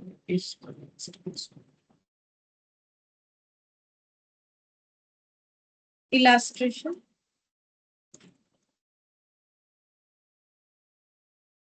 14x1 डेट। हाँ, तो सबसे पहले प्रेफरेंस शेयर रिडीम होगा तो प्रेफरेंस शेयर का एंट्री हो जाएगा 9% redeemable preference share capital account debit. 9% redeemable preference share capital account debit 20 lakh. तो सब इन लाख में है, जब इन लाख में रहेगा तो इन लाख में ही रख देना चाहिए, फिर जीरो वीरो लगा के बेकार में कैलकुलेशन प्रॉब्लम होता है। फिर 10% प्रीमियम जो है राइट ऑफ होगा तो हो जाएगा premium on redemption account debit या फिर premium on redemption of preference share account debit 10%। तो 20 लाख तो देना ही है, 10% और देना है, तो 20 लाख का 10% हो जाता है 2 lakh to preference share holder, तो ये हो जाएगा 22 लाख। अच्छा, फिर नेक्स्ट हम लोग क्या लिखेंगे, ये जो प्रीमियम है रिडेम्पशन का वो हमें राइट ऑफ करना पड़ेगा। ठीक है, अच्छा सिक्योरिटीज प्रीमियम में कितना बैलेंस है 60 है। ठीक है, ले लेते हैं securities premium account debit to premium on redemption of preference share, हम थोड़ा शॉर्ट में ही लिख रहे हैं। अच्छा, फिर इसके बाद सीआरआर क्रिएट करना पड़ेगा। टू सीआरआर कहाँ से करते हैं, फ्री रिजर्व से करते हैं। ठीक है, तो सीआरआर तो रेवेन्यू रिजर्व में है 50, कैपिटल रिजर्व तो फ्री नहीं होता है, सिक्योरिटीज प्रीमियम है और ये वाला है। ठीक है, तो यहाँ सिक्योरिटीज प्रीमियम भी फ्री होता है बट पहले रेवेन्यू रिजर्व यूज करेंगे तो 50 है, तो यहाँ से हम लोग यूज कर सकते हैं रेवेन्यू रिजर्व अकाउंट डेबिट। ठीक है, तो कितना चाहिए CRR, face value of the shares to be buyback है, यहाँ पर face value of the share to be redeemed होता है तो 20, तो 20 का सीआरआर बनेगा, 20 लाख का सीआरआर बनेगा। ठीक है, तो ये हो गया 3 एंट्री। फिर फोर्थ नंबर पे हम लोग कौन सा एंट्री करेंगे, शेयर बाईबैक का एंट्री करेंगे। ये वाला 3 लाख शेयर्स बॉट बैक होगा, तो equity share capital account debit 3 lakh into 10, face value जो होता है वही 30 लाख, और premium on buyback account debit, premium on buyback account debit. तो 3 लाख शेयर्स पे कितना प्रीमियम होगा, तो एक एक शेयर्स का जो बाईबैक प्राइस है वो 30 है तो 20 करके प्रीमियम हो रहा है, तो यहाँ पर हो जाएगा 60 lakh to equity share holder, तो 3 लाख इंटू 30 तो 90। ठीक है, 90 हो जाएगा। फिर नेक्स्ट हम लोग इसमें भी प्रीमियम को राइट अप करेंगे। Securities premium account debit to premium on buyback. But यहाँ देखो एक प्रॉब्लम हो गया। क्या प्रॉब्लम है? सिक्योरिटीज प्रीमियम में हमारे पास 60 लाख ही है, ठीक है, इससे ज्यादा तो है नहीं, ठीक है। तो अब अगर हम लोग यहाँ पर बायबैक करते हैं, देखो सारी चीज ना सेम डेट पे ही हो रहा है, तो कैसे एडजस्ट होगा पता है? सिक्योरिटीज प्रीमियम में 60 लाख ही है, हमें प्रीमियम जो है राइट ऑफ करने के लिए यहाँ ऑलरेडी 60 लाख चाहिए, ठीक है। अब हम तो पहले यहाँ पर 2 लाख ले चुके हैं, तो फिर तो मेरे पास 58 ही बचेगा ना। फिर तो मेरे पास 58 ही बचेगा, तो हम कहाँ से ले सकते हैं? या फिर इधर 58 बचेगा, कम पड़ रहा है। तो एक्चुअली क्या होगा, देखो यहाँ पर हम लोगों ने जो ईशॉप इशू किया है ना, तो उसमें प्रीमियम जनरेट होगा, ठीक है। जो ईशॉप हम लोगों ने इशू किया है उस पर प्रीमियम जनरेट होगा, और सारी चीज जो है वो हम लोग का सेम डेट पे ही बोल रहा है, ठीक है, सेम डेट पे ही बोल रहा है। तो हम लोग ये एज्यूम कर सकते हैं कि हम लोग के पास सिक्योरिटीज प्रीमियम अवेलेबल हो जाएगा, क्योंकि जब हम लोग ईशॉप इशू करेंगे तब हम लोग के पास तो सिक्योरिटीज प्रीमियम में अमाउंट आ जाएगा, ठीक है। सीक्वेंस क्या कुछ मेंटेन करना जरूरी होगा, वही मैं सोच रही हूँ। वैसे देखो ये अगर मतलब यहाँ पर वही वाला केस हो जा रहा है जो इसके पहले भी हम लोगों ने एक क्वेश्चन में लास्ट क्लास देखा था, कि अगर हम यहाँ पर सिक्योरिटीज प्रीमियम से लेंगे तो यहाँ रेवेन्यू रिजर्व से भी ले सकते हैं, क्योंकि हमें बोला गया है कि देखो अगर सिक्योरिटीज प्रीमियम से पूरा नहीं होता है तो हम लोग फ्री रिजर्व का यूज कर सकते हैं, ठीक है। तो उस हिसाब से भी हम लोग क्वेश्चन को सॉल्व कर सकते हैं, चलो उस हिसाब से ही कर देते हैं, ठीक है। मतलब अब देखो हमें क्या करना है ना, सीक्वेंस वाइज ही चलना चाहिए मेरे हिसाब से, क्योंकि यहाँ भले ही सब 1 अप्रैल 20x1 ही अबव डेट ही बोलते हैं, बट कौन सा ट्रांजैक्शन पहले हुआ कौन सा उसके बाद हुआ उस तरीके से तो हम लोग को कुछ बोला नहीं है, ठीक है। तो जैसा है वैसा हम लोग कर सकते हैं। तो अगर हम लोग यहाँ पर सिक्योरिटीज प्रीमियम को ले रहे हैं, ठीक है, तो यहाँ पर वो 58 कर देना चाहिए। और अगर हम लोग बोलेंगे कि पूरा 60 ही यहाँ से ले लेते हैं ये बाईबैक वाले केस में, तो फिर हम लोग यहाँ पर जो है ये जो प्रेफरेंस शेयर के लिए जो प्रीमियम है उसके लिए हम लोग जो है दूसरा कोई फ्री रिजर्व का यूज कर सकते हैं, दैट इज ये वाला, ये रेवेन्यू रिजर्व जो कि 50 लाख है। तो किसी भी तरीके से किया जा सकता है, तो इसको रेवेन्यू रिजर्व कर देते, वहां पूरा पूरा 60 कर देते, ठीक है। तो रेवेन्यू रिजर्व से हम लोगों ने 2 लाख ले लिया, और यहाँ पर 2 लिया, यहाँ से 20 लिया, मतलब टोटल 22 ले लिया ये 50 में से, ठीक है। बाकी हमारा जैसा चल रहा है सिक्योरिटीज प्रीमियम, ये जो बाईबैक के प्रीमियम के लिए सिक्योरिटीज प्रीमियम हम लोगों ने यूज कर लिया। अब सीआरआर बनाना है, तो सीआरआर कहाँ से बनेगा?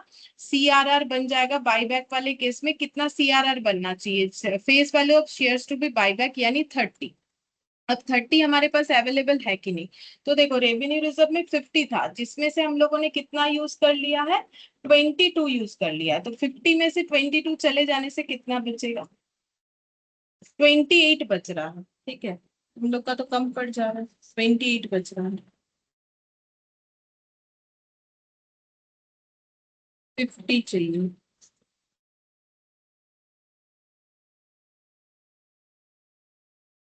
फिर से एक बार देख तो सही किया कि नहीं, रेवेन्यू रिजर्व है 50 में से यहाँ पर हम लोगों ने लिया है 2 और यहाँ पर 22, 30 80 हो रहा है, 50 तो पूरा नहीं बन रहा है, 28 हो रहा है, मुझे तो 30 चाहिए, तब भी तो नहीं बनेगा। मतलब यहाँ भी एक इशू हो जा रहा है। अगर हम सोचेंगे कि हम रेवेन्यू रिजर्व से 2 ले लेंगे तो भी तो प्रॉब्लम है, क्योंकि फिर तो मेरा सीआरआर बनने से रहा, सीआरआर तो नहीं बन पाएगा, सीआरआर में वैल्यू कम हो जाएगा। तो इसको कुछ एडजस्ट करना पड़ेगा, ठीक करना पड़ेगा। अच्छा ठीक है, देखते हैं, रुको। इसका मतलब एक बार एंट्री लिखते हैं, देखते हैं कि सिक्योरिटीज प्रीमियम अवेलेबल हो जाएगा, इसका मतलब उसका यूज करना पड़ेगा। मतलब देखो प्रॉब्लम क्या हो रहा है वो तो क्वेश्चन करने से समझ में आएगा कि प्रॉब्लम क्या हो रहा है। मेरे पास फ्री रिजर्व के नाम पे रेवेन्यू रिजर्व है, सिक्योरिटीज प्रीमियम से हम premium on redemption of preference share या प्रीमियम ऑन बाईबैक दोनों का ही यूज कर सकते हैं, बट उसके लिए मुझे चाहिए, एक के लिए मुझे 60 चाहिए, दूसरे के लिए मुझे चाहिए ठीक है, और 62 का तो अवेलेबिलिटी है नहीं, ठीक है, 62 का तो अवेलेबिलिटी है नहीं।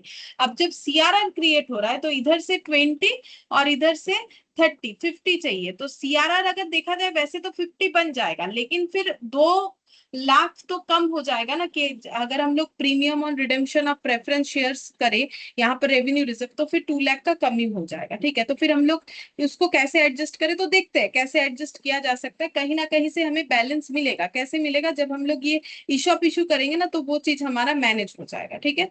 तो देखो पहले इस एंट्री को इतना तक ही रखने देते हैं, फिर इन्वेस्टमेंट इन ओन डिवेंचर लिखते हैं, फिर ये सीआरआर का एंट्री लिखेंगे, ठीक है। तो इन्वेस्टमेंट इन ओन डिवेंचर कैसे हो जाएगा, 10% डिवेंचर जो है वो हमारा 10% डिवेंचर था, ठीक है, 10% डिवेंचर अकाउंट डेबिट, तो डिवेंचर कैंसिल हो रहा है, कितने का, 4 लाख का, नहीं 4 लाख पूरा नहीं हो रहा है, कितने का कैंसिल हो रहा है, 2.20 का, फेस वैल्यू है 2.20, ठीक है। टू इन्वेस्टमेंट, तो हम लोगों का डिवेंचर हम लोगों ने खुद खरीद लिया, तो वो हम लोग का इन्वेस्टमेंट बन गया, to investment in own debenture, ठीक है। 2 लाख से खरीदा तो मेरा इन्वेस्टमेंट का कॉस्ट हो गया 2 लाख, ठीक है। टू प्रॉफिट ऑन कैंसिलेशन, और ये ट्रांजैक्शन करते हुए हमारा प्रॉफिट, डिवेंचर कैंसिल करते हुए, टू प्रॉफिट ऑन कैंसिलेशन 0.20, ठीक है, टू प्रॉफिट ऑन कैंसिलेशन हो गया। अब ये प्रॉफिट ऑन कैंसिलेशन को हमें ट्रांसफर करना पड़ेगा, प्रॉफिट ऑन कैंसिलेशन अकाउंट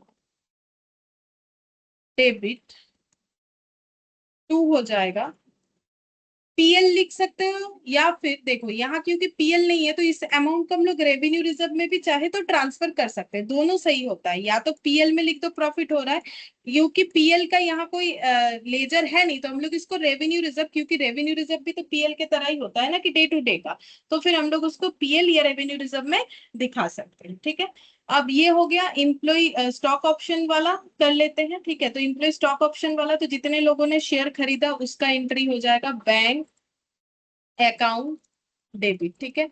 तो कितने लोगों ने शेयर खरीदा, 50,000 शेयर्स जो है बिका, 50,000 शेयर्स 20 रुपीज करके, तो 50,000 यानी के इंटू 20, तो कितना हो जाएगा, 50,000 इंटू 20, 50,000 इंटू 20, तो ये हो जाएगा 10 लाख, 10 लाख डिवाइडेड बाय यहाँ पर 1 लाख, तो ये हो जाएगा 10 लाख, ठीक है।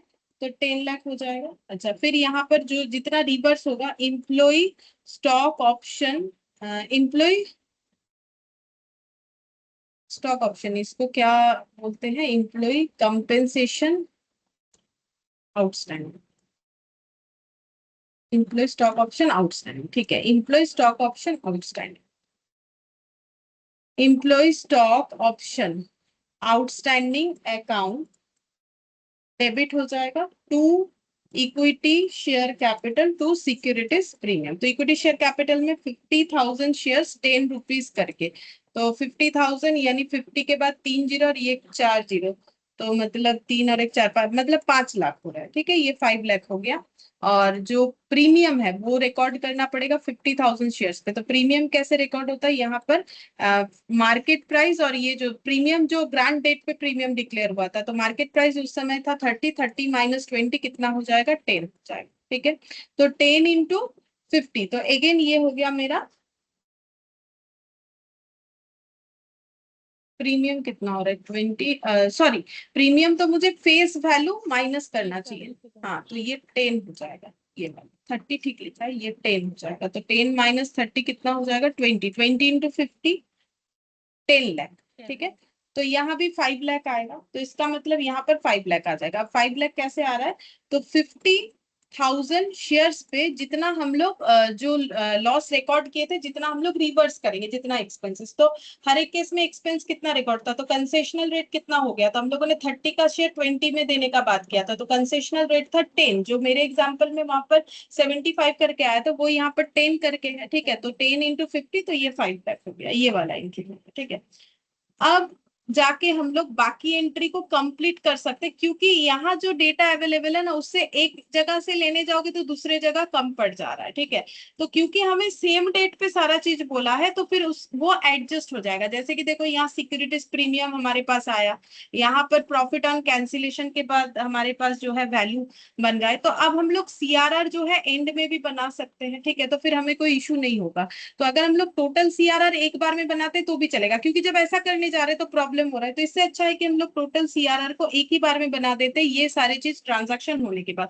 तो पहला हम लोग ये एंट्री लिख लेते, इसमें कोई प्रॉब्लम नहीं है, ये लिखते वक्त हमें कोई प्रॉब्लम नहीं हो रहा है। ठीक है, अब हम लोग यहाँ पर अगर रेवेन्यू रिजर्व से 2 लाख ले रहे हैं, चलो लिख दिया है तो ले लेते हैं। ठीक है, फिर यहाँ से हम लोगों ने जो है सीआरआर भी क्रिएट करना है। तो सीआरआर तो यहाँ से क्रिएट होगा नहीं, क्योंकि कम पड़ जाएगा, उधर से 2 ले लिया, तो इसको लास्ट में दिखा देंगे एंट्री। ठीक है, तो ये यहाँ एक काम करते हैं ना, यहाँ दिखा देते हैं preference share holder account debit to bank बोल के दिखा देते हैं। ठीक है, सीआरआर को लास्ट में दिखा देंगे, तो यहाँ पर हो जाएगा 22 लाख। ठीक है, तो प्रेफरेंस शेयर का देखो, मैंने 3 एंट्री कंप्लीट कर दिया। एक तो जो ड्यू एंट्री हुआ, ठीक है, फिर उसके बाद पेमेंट एंट्री कर दिया, और प्रीमियम ऑन रिडेम्पशन दिखा दिया। फिर बाईबैक में आ गए, अभी तक सीआरआर क्रिएट नहीं किया है, तो equity share capital account debit premium on buyback to equity share holder. ठीक है, अब इसके बाद सिक्योरिटीज प्रीमियम टू बाईबैक यहाँ 60 दिखा दिया, यहाँ रेवेन्यू से लिया था 2। ठीक है, अब सीआरआर यहाँ दिखाया नहीं, चलो यहाँ भी हम पेमेंट वाला एंट्री दिखा देते हैं। तो पेमेंट वाला एंट्री कर देते हैं, जगह है तो equity share holder account debit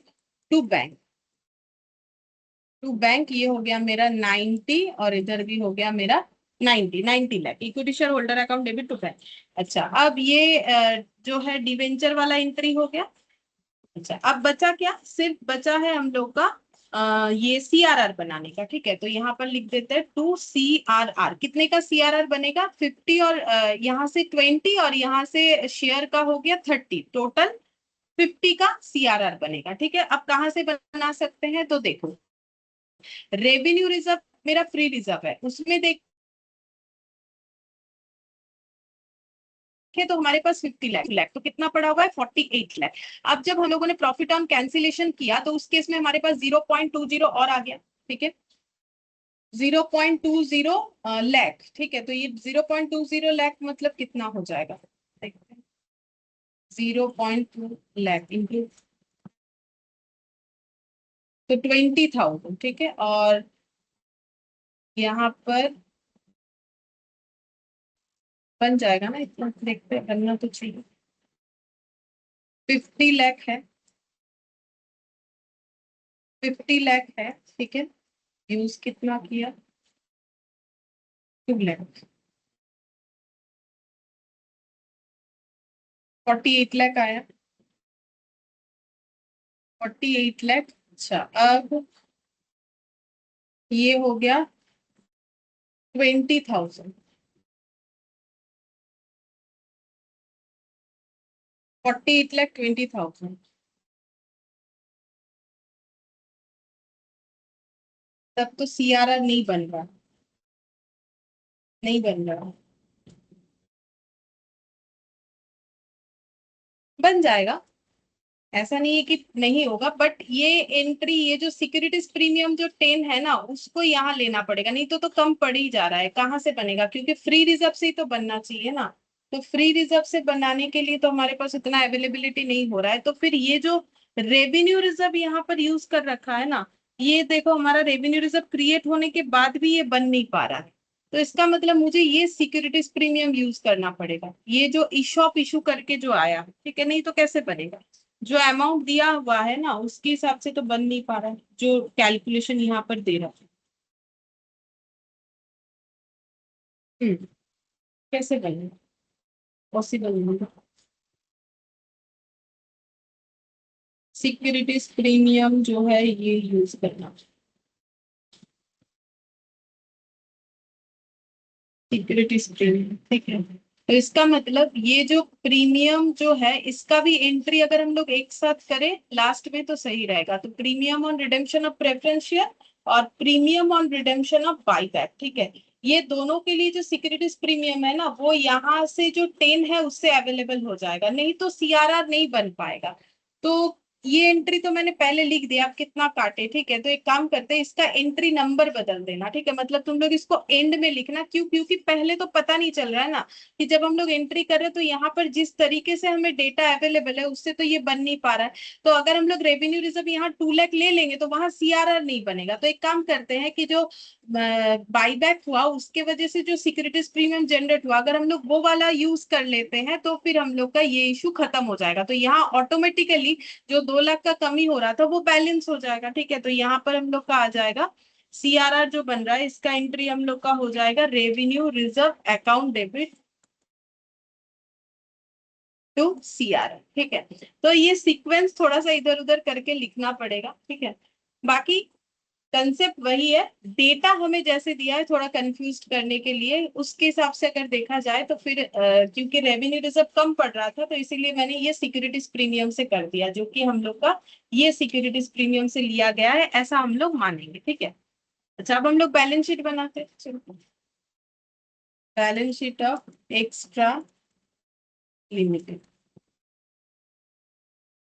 particulars, note number, amount, equity and liability, share holders fund, share capital, reserve surplus, non current liability, long term borrowing, current liability में trade payable 70,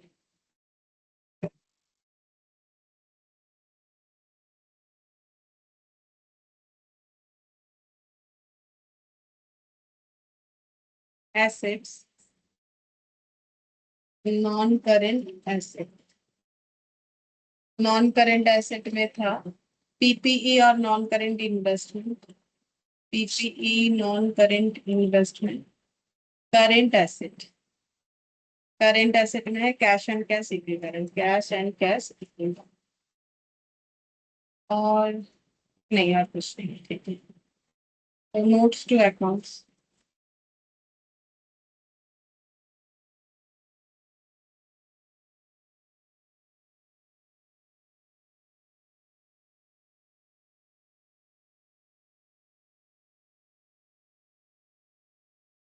note number 1, share capital, authorised, issued, subscribed and paid. Issued शायद इसके पहले वाले balance sheet में लिखना भूल गए, but लिखना पड़ेगा, ठीक है।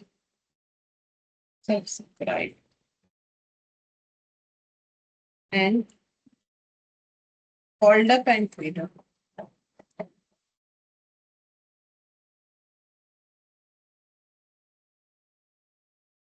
In lab.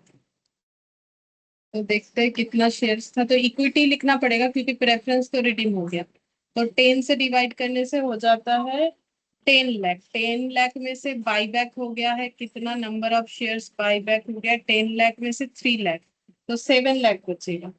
7 लाख, और इशू ऑफ इशू हुआ 50,000 का, तो टोटल इक्विटी शेयर हो गया 7,50,000, ठीक है। तो 7,50,000 equity share at the rate of 10 each, fully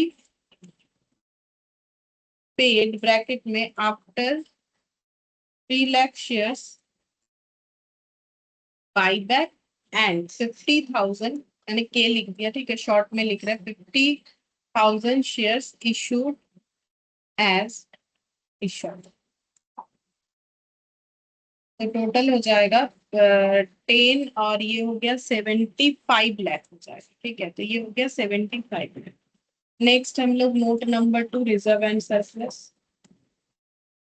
reserve and surplus, तो रिजर्व सरप्लस में सबसे पहले दिख रहा है कैपिटल रिजर्व, ये एज इट इज रहेगा कैपिटल रिजर्व, ठीक है।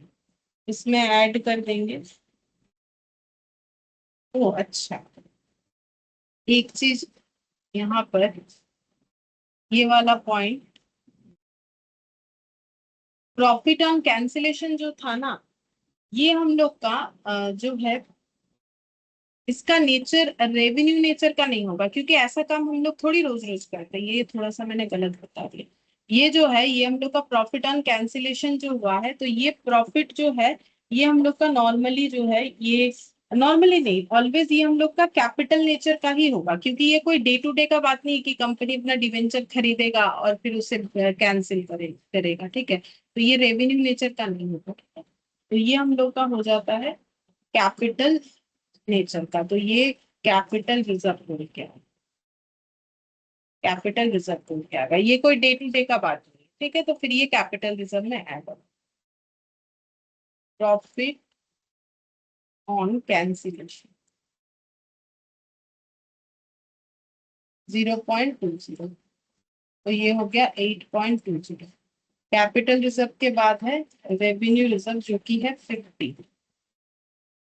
रेवेन्यू रिजर्व जो कि है 50, ये पूरा 50 यूज किया गया है सीआरआर बनाने के लिए। Transfer to CRR for buyback and redemption of preference 50। एक का 30 और एक का 20। बायबैक का 30 और रिडेम्पशन ऑफ प्रेफरेंस शेयर का 20, तो ये हो गया है 0। ठीक है, फिर सिक्योरिटीज प्रीमियम 60 था, यहाँ पर कर देते हैं utilised for premium on buyback 60। ठीक है, फिर शेयर इशू हुआ, शेयर यानी इशॉप, शेयर इशू करके 10 लाख का प्रीमियम आया, फिर हम लोगों ने उसको यूज किया utilised for premium on redemption of preference shares. ठीक है, तो ये बैलेंस शीट देख के समझ में आ जाएगा कि किस तरीके से चीजों को किया गया। ठीक है, तो यहाँ पर 8 इसके नीचे आ जाएगा, थोड़ा इधर लिख दिया मैंने। अच्छा, फिर यहाँ पर सीआरआर, सीआरआर जितना टोटल बन रहा है, तो सीआरआर बन रहा है टोटल हम लोग का 58 प्लस 8.20।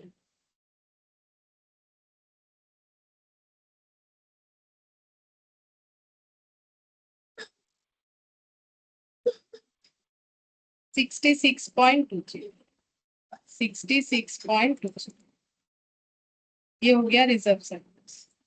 अच्छा, फिर note number 3, long term boring.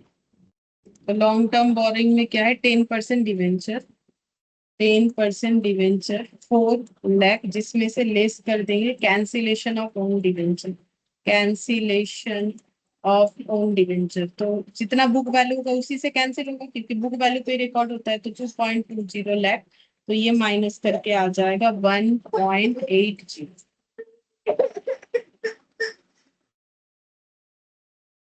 अच्छा, तो ये हो गया मेरा 75 लाख।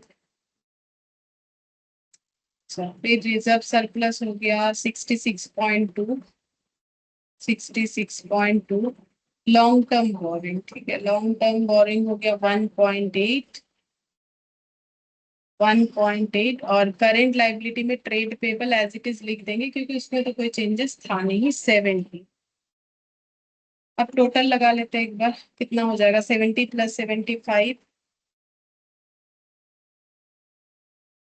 1.8 प्लस 140, 213 आ गया। देखते हैं 60। अच्छा हाँ, और एक चीज भी है इसमें। हाँ, एक अदर करेंट लाइबिलिटी पे आएगा, क्योंकि यहाँ पर एक पॉइंट बोला था हमें क्वेश्चन में कि ये जो है this was included under current liability. Current liability के अंडर इंक्लूडेड है जो इम्प्लॉय स्टॉक ऑप्शन आउटस्टैंडिंग का डेटा है, करेंट लाइबिलिटी। अब करेंट लाइबिलिटी के अंडर ही तो ट्रेड पेबल है। ठीक है, तो फिर उसी में हमें दिखाना पड़ेगा। मतलब हम ये कह रहे हैं कि हम लोग को अदर करेंट लाइबिलिटी का जो बैलेंस है, ये से मतलब ये ट्रेड पेबल जो दिख रहा है, दिखने दो। ठीक है, और इसी में एडजस्ट कर दे, इसी में एडजस्ट कर देते, क्योंकि इसका फिर नोट बनाना पड़ेगा। मुझे लगा नोट नहीं बनाएंगे तो चलेगा, बिकॉज ट्रेड पेबल पे कोई एडजस्टमेंट नहीं था। बट यहाँ पर एक चीज बोला था कि अदर करेंट लाइबिलिटी के अंडर ही ये वाला इंक्लूडेड है। ठीक है, तो इसका मतलब ट्रेड पेबल में ही इंक्लूडेड है।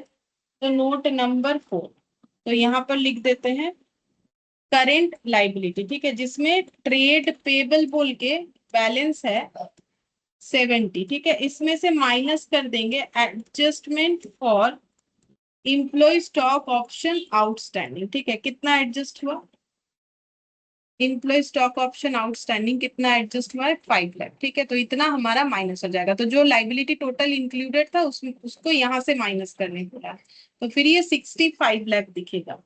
तो इसका मतलब ये जो डेटा है हम 70 नहीं लिख के इसको मुझे लिखना पड़ेगा 65, और इसके साथ साथ इसका नोट नंबर भी दे देंगे, तो फिर 5 कम हो जाएगा इसमें से, तो -5 कर देते हैं, तो 208 हो जाएगा, ठीक है। अच्छा, फिर यहाँ पर नॉन करेंट एसेट, ठीक है, इसमें देखते हैं क्या है, पीपी, इसमें तो कोई एडजस्टमेंट नहीं था, ये हम लोग चाहे तो एज इट इज लिखते हैं, पीपी 50, ठीक है, और नॉन करेंट इन्वेस्टमेंट जो है इसका नोट बना लेंगे क्योंकि इसमें माइनस होगा, note number 5, non current investment, ठीक है। अब नॉन करेंट इन्वेस्टमेंट में ओपनिंग बैलेंस है कितना, 120 लाख, ठीक है। अब इसमें से इन्वेस्टमेंट इन ओन डिवेंचर कितना है, इन्वेस्टमेंट इन ओन डिवेंचर वो लेस होगा क्योंकि वो इसी में इंक्लूडेड है, तो 2 लाख का हम लोगों ने इन्वेस्टमेंट खरीदा जो कि हमारे यहाँ हम लोगों ने कैंसिल भी कर दिया, तो फिर 118 ये वाला बचे, तो इसको लिख देते हैं 118, और cash and cash equivalent 6, note number 6, cash and cash equivalent, तो कैश देखते 142, ओपनिंग बैलेंस 142, लेस कर देंगे paid to equity share holder, paid to preference share holder, तो कितना कितना पेमेंट किया है, अच्छा पैसा भी आया 10 लाख शेयर इशू करके, जब पेड वाला लिख देते 90, और इधर हो गया 22, 90/22, issue of shares, issue of shares ये करके आया है 10 लाख, तो ये एडजस्ट करना पड़ेगा, तो ये हो जाएगा, ये सब माइनस में है, माइनस में है, तो फिर ये हो गया 152 -90 -22 40 तो ये हो गया 40 + 50 + 118 200, तो इस तरीके से होगा। तो जो हम बोलना चाह रहे थे कि एंट्री में कैसे करके एडजस्टमेंट हुआ, वो ये रिजर्व सरप्लस का नोट देख के आसानी से समझ में आ जाएगा, जो कॉपी देखेगा कि क्यों हम लोगों ने कैसे किया। हम लोगों ने सी प्रॉफिट एंड कैंसिलेशन, वो मैंने गलत लिखा था उसको ठीक कर लो, वो हम लोग का यहाँ एड ऑन हो जाएगा।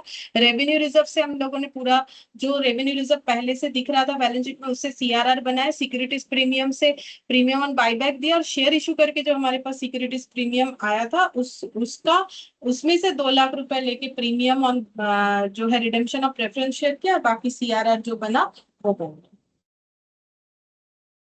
अच्छा, बस इसमें तो और कुछ है नहीं, और जो मैंने एक बोला था कि एक इक्वेशन वाला जो होता है डेब्ट इक्विटी रेशियो वाला पॉइंट, वो हम बता देते हैं, तो कोई भी एक क्वेश्चन में बता देते, तुम लोग किसी दूसरे क्वेश्चन में उसको ट्राई कर लेना, तो इलास्ट्रेशन 5 मेरे सामने आया उसी से हम बता देते हैं कि डेब्ट इक्विटी रेशियो का जो मैंने सिखाया है वैसे तो बनेगा ही बनेगा, और एक साइमल्टेनियस इक्वेशन मेथड का यूज करके बनता है, तो वो कैसे होगा वो देख बताना है मुझे, ठीक है।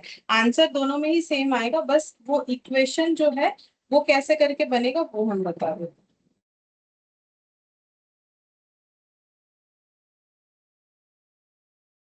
एक बार इक्वेशन का पैटर्न हम लिखवा देते हैं कैसे होगा।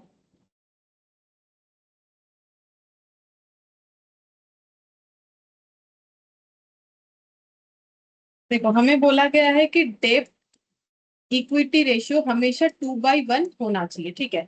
मतलब ऐसा नहीं होना चाहिए कि सोचो एक बार बैलेंस शीट के बारे में कि अगर हम लोग इक्विटी शेयर को बायबैक किए जा रहे तो हमारा इक्विटी शेयर कम होते जा रहा है, कैश कम होते जा रहा है, इक्विटी शेयर कम होते जा रहा है, कैश कम होते जा रहा है, लेकिन इधर लोन रह जा रहा है, ठीक है। लोन में तो कोई चेंजेस हो नहीं रहा है, तो ये होना तो प्रॉब्लमेटिक है ना कि मेरा लोन बहुत ज्यादा दिख रहा है। तो बोल रहा है कि स्टैंडर्ड जो है वो मेंटेन हमेशा होना चाहिए, यानी कि जो इक्विटी शेयर और डिवेंचर बाय इक्विटी शेयर का रेशियो पोस्ट बायबैक हम लोग का कितना होना चाहिए, हमेशा 2:1 होना चाहिए, ठीक है।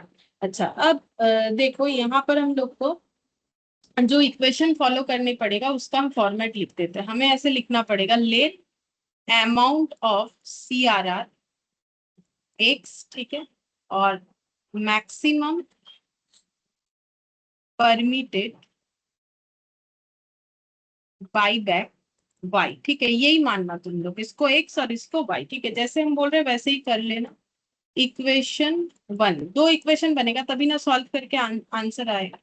तो present share holders fund minus x minus y equal to, ये हम समझा देंगे, पहले लिख लो, मिनिमम इक्विटी आफ्टर बायबैक, ठीक है। और इक्वेशन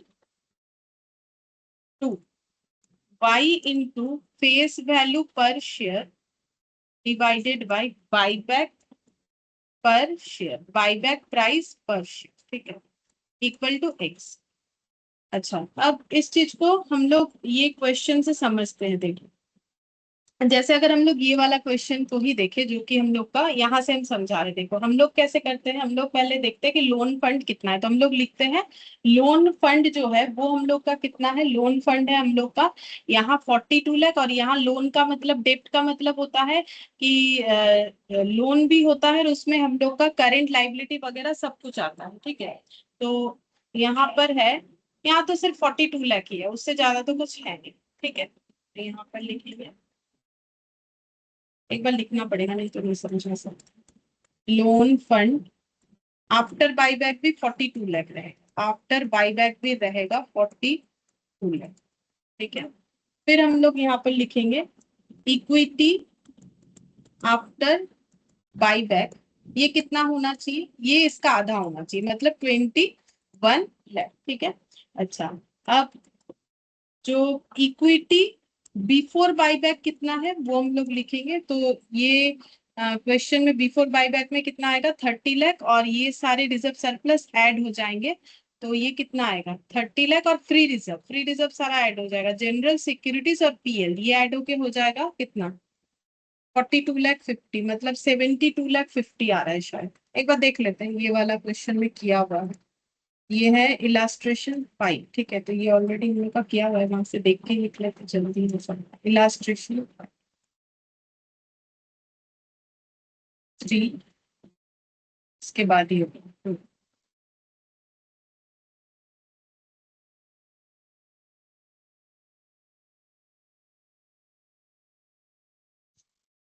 हाँ मैम, ये क्या ढूंढ रहे, 72 लाख 80। 21 लाख और 72 लाख 80 और 51 लाख 80, 72 लाख 80 है, ठीक है। तो ये आ जाएगा मेरा 72 लाख 80, और यहाँ पर हम लिखेंगे यहाँ पर हो जाएगा शेयर कैन बी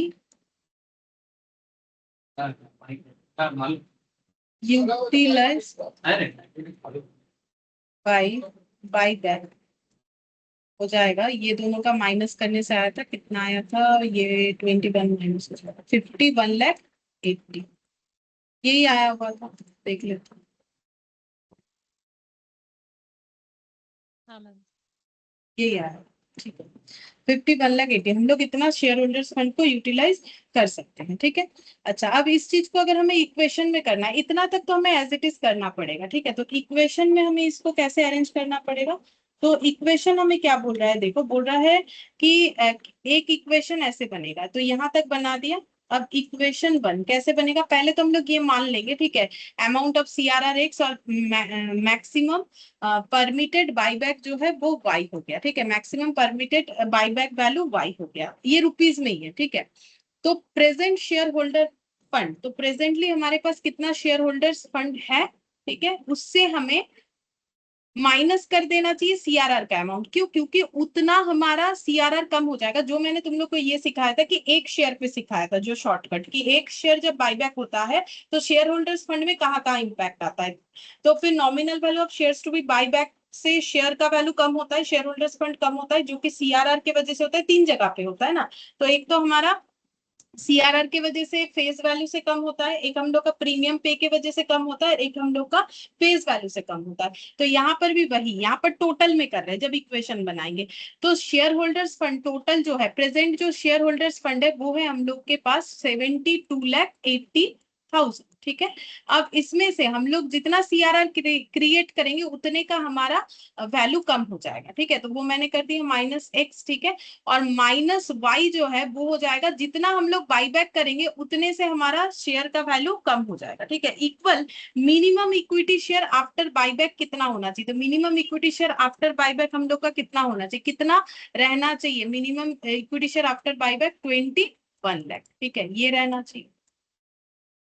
ठीक है, 21 लाख होना चाहिए। अब हम अगर हम लोग इस इक्वेशन को बनाए तो फिर ये कितना हो जाएगा, ये इधर आके माइनस हो जाएगा। कितना? 21 लाख माइनस 72,80,000। बोलो कितना होता है। अब तक देखते हैं सही किया कि नहीं। बिकॉज इसमें हम थोड़ा कम है बीच में। हाँ बोलो कितना है। 72,80,000 माइनस 21 लाख, इसमें तो वही आ जाएगा ना, ये 51,80,000। क्योंकि ये कंसेप्ट तो मुझे इसी चीज को अलग तरीके से बोल रहा है। ठीक है, कि बाईबैक के बाद मेरा इक्विटी शेयर कितना रहेगा, तो सीआरआर से डाउन हो जाएगा और जितना बाईबैक करेंगे उतने से डाउन हो जाएगा। उसके बाद मेरे पास 51,80,000 रह जाएगा। ठीक है, 51,80,000 रह जाएगा। यहाँ पर भी वही किया। ठीक है, अब ये माइनस माइनस को हटा के दोनों को प्लस कर देते हैं। कॉमन ले लेंगे। तो ये दोनों साइड से हट गया, ये बन गया। अच्छा, अब दूसरा इक्वेशन, ये इधर खत्म हो गया। दूसरा इक्वेशन 2 हमें क्या बोल रहा है?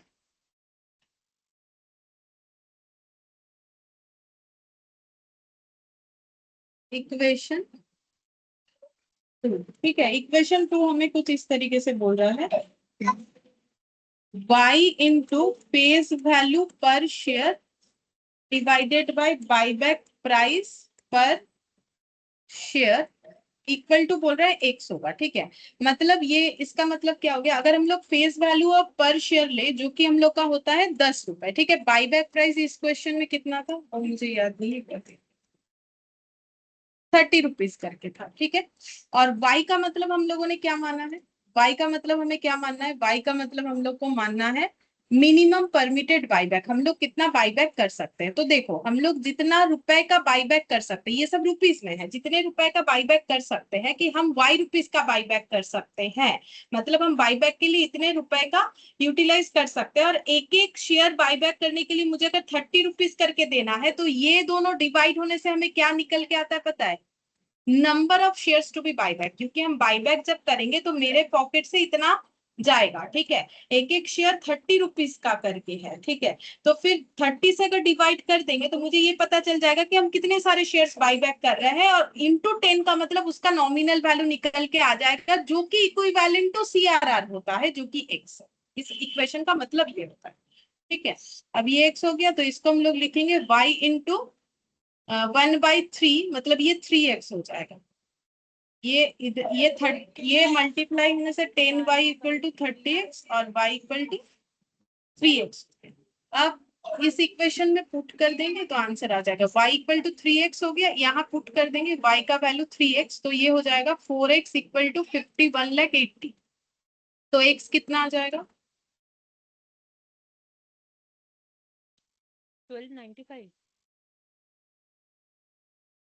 मुझे भी नहीं पता, देखो कितना आ रहा है। हाँ 12 देख 90। लेंगे हम बाद में, अभी तो चेक नहीं किया। 1295 आ रहा है। ठीक है, तो मैंने लिख लिया, अब चेक कर 1295। हाँ वही है, number of shares can be got. ठीक है, इतना करो। और y निकालेंगे तो y कैसे निकालेंगे, x निकल गया, अब इस वैल्यू को पुट करके y निकाल। तो y इक्वल टू 3 इंटू कितना आया, 1295, 12.95। तो मल्टीप्लाई कर लो उसका 3 टाइम्स, 38.85, 38.85 करो। ठीक है, ये आंसर हो जाएगा। तो सेम चीज ही है, बट ये साइमल्टेनियस इक्वेशन करके करना है। तो देखो, सीएस के केस में क्या है कि हमें कोई रूल्स नहीं बोला है कि ऐसे ही करना है, ठीक है। बट सीए के एग्जाम में जो लोग बैठोगे तो उनके लिए हम बोलेंगे कि जब बड़ा क्वेश्चन आएगा इस तरीके का तो साइमल्टेनियस इक्वेशन मेथड यूज कर लेना, क्योंकि जो है इस तरीके से तुम लोग का इंस्ट्रक्शन है। लेकिन अगर केस बेस्ड क्वेश्चन आता है, जैसे कि एक केस हो गया उसमें 1 2 3 करके आता है, तो फिर उसमें तुम लोग जो मैंने शॉर्टकट बोला है वो यूज कर सकते हो, ठीक है। बाकी सीएस के केस में ऐसा कोई रेस्ट्रिक्शन नहीं है, जैसा करना चाहे कर सकते हैं, ठीक है। और ठीक है, दोनों ही मेथड सिखा दिया, दोनों में कुछ फर्क नहीं है, कंसेप्ट तो वही है कि किस तरीके से हो रहा है, बस यहाँ पर इक्वेशन यूज करके कर रहे हैं, यहाँ पर हम तुम लोग को नॉर्मल सिखा रहे थे, ठीक है। तो इक्वेशन यूज करके ऐसे करके किया जा सकता है। तो ये तुम लोग बाकी किसी भी क्वेश्चन में अप्लाई करके देख लेना, ठीक है। जैसे 3 4 क्वेश्चन था, एक मैंने करके दिखा दिया, बाकी में करके देख लोगे। आंसर का भी जरूरत नहीं है वैसे तो, क्योंकि आंसर तो ऑलरेडी हम लोगों का किया हुआ है। बस यहाँ पर जो एक्स और वाई का वैल्यू होगा, तो वहां जो एक्स और वाई का वैल्यू आया हुआ है, यानी कि सीआरआर का वैल्यू क्वेश्चन में आया हुआ है, हम लोग जब सॉल्व किए थे मैक्सिमम परमिटेड बाईबैक भी आया हुआ है, तो आंसर मैच हो जाएगा, ठीक है। कि अगर मैच हुआ तो फिर तुम लोग का इक्वेशन सही बना, अगर नहीं हुआ तो कुछ ना कुछ गड़बड़ है, ठीक है। मैम तो इसको बस क्या बाईबैक में बोलते हैं कुछ मेथड को? Simultaneous equation.